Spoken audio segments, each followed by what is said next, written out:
গর্ব আর খাবো তখন থাকবে গর্ব আর খাবো কয়টা 4-5টা তো হবে দাও এনে তুই কয়টা মনে হবে আমি একটা ছাড়া কয়টা একটা ছোট এত বড় একটা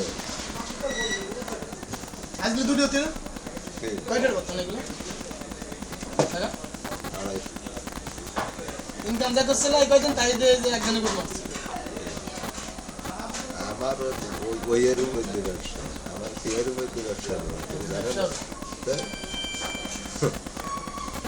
220 টাকা দিয়ে কিনবো 250 দিয়ে বেচবো